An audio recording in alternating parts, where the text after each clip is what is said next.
Hey guys, I've been working on a little video for the new Final Fantasy remake that they're doing.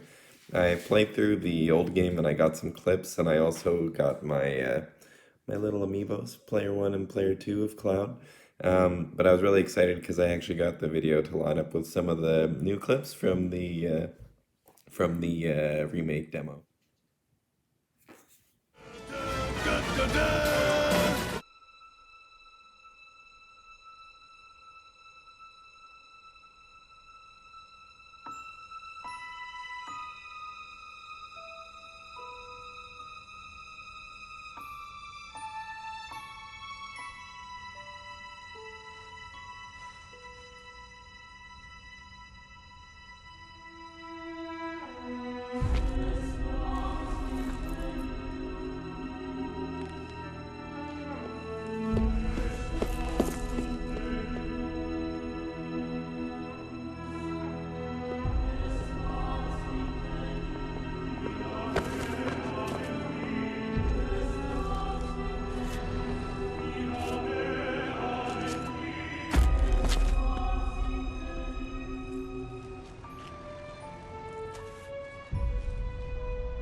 Alright, so that was just beautiful. Like the cinematic from the first 2 minutes of the game, I mean, I thought it was super cool. The music was amazing, like seeing Ares up close.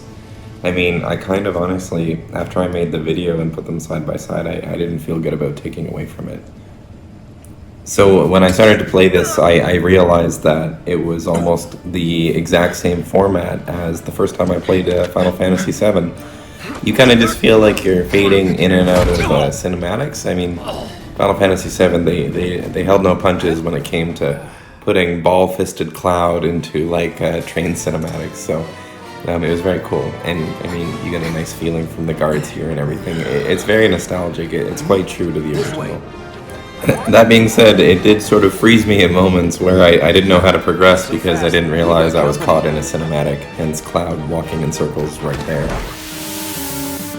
So you can see here, obviously, I decided to use some footage from the old game to make sure that... well, I just didn't want to put the tutorial videos on here for the combat system because I just thought it would be kind of boring.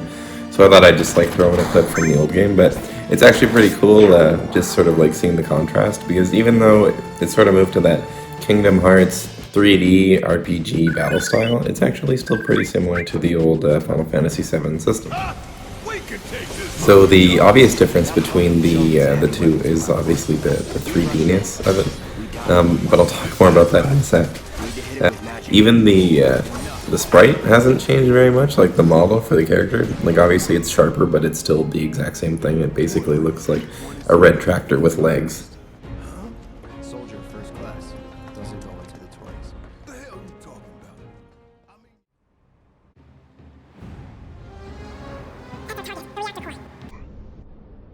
Gotta set the bomb at the bottom. So here you can finally start to see the, well, a little bit of the cinematics entering into the boss fight right at the end, but I thought it was pretty funny that they actually give you more time to get out of the reactor than they did in the original. They give you 20 minutes or 30 minutes instead of 10. And Pretty cocky, ain't you? so I had to put my face away because this is the coolest part. I thought you could actually look at the combat mechanics of the game, and I mean, if you're not going to actually play the demo, I would really encourage you to buy the game. It's very cool. You can't see it right here really because I decided to put the Scorpion video, the little side-by-side thing. But the gameplay is, the battle is pretty intricate. What you end up having is like a freeze menu that slows time to basically nothing. So if you watch the video on the left pretty closely, you can see that like there are moments when it freezes, and you're gonna actually see me switch in between playing as Cloud or playing as Barret. And like you can see me running around this guy right now, getting some hits in. It's a system where you're actually gonna hit each thing for an attack, but like for example with Barret's gun here, I'm just holding down square. And what you do is you change between modes. On the bottom left you can see like Punisher mode. Oh, there I am in tactical mode, just like selecting magic and selecting my limit break and selecting different attack styles. But it changes the dynamic and strategy of almost every battle because each boss has a stagger feature, and so you actually need to stagger them to do a sufficient amount of damage to end up killing the boss.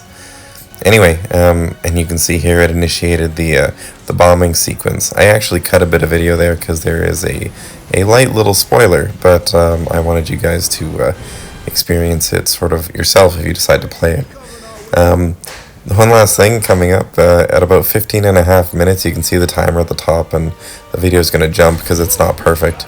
You hear a little Easter egg from Barret that I actually put in at the beginning of the video as well, but you're going to hear him like celebrate and hum the boss battle theme at the end of any regular fight.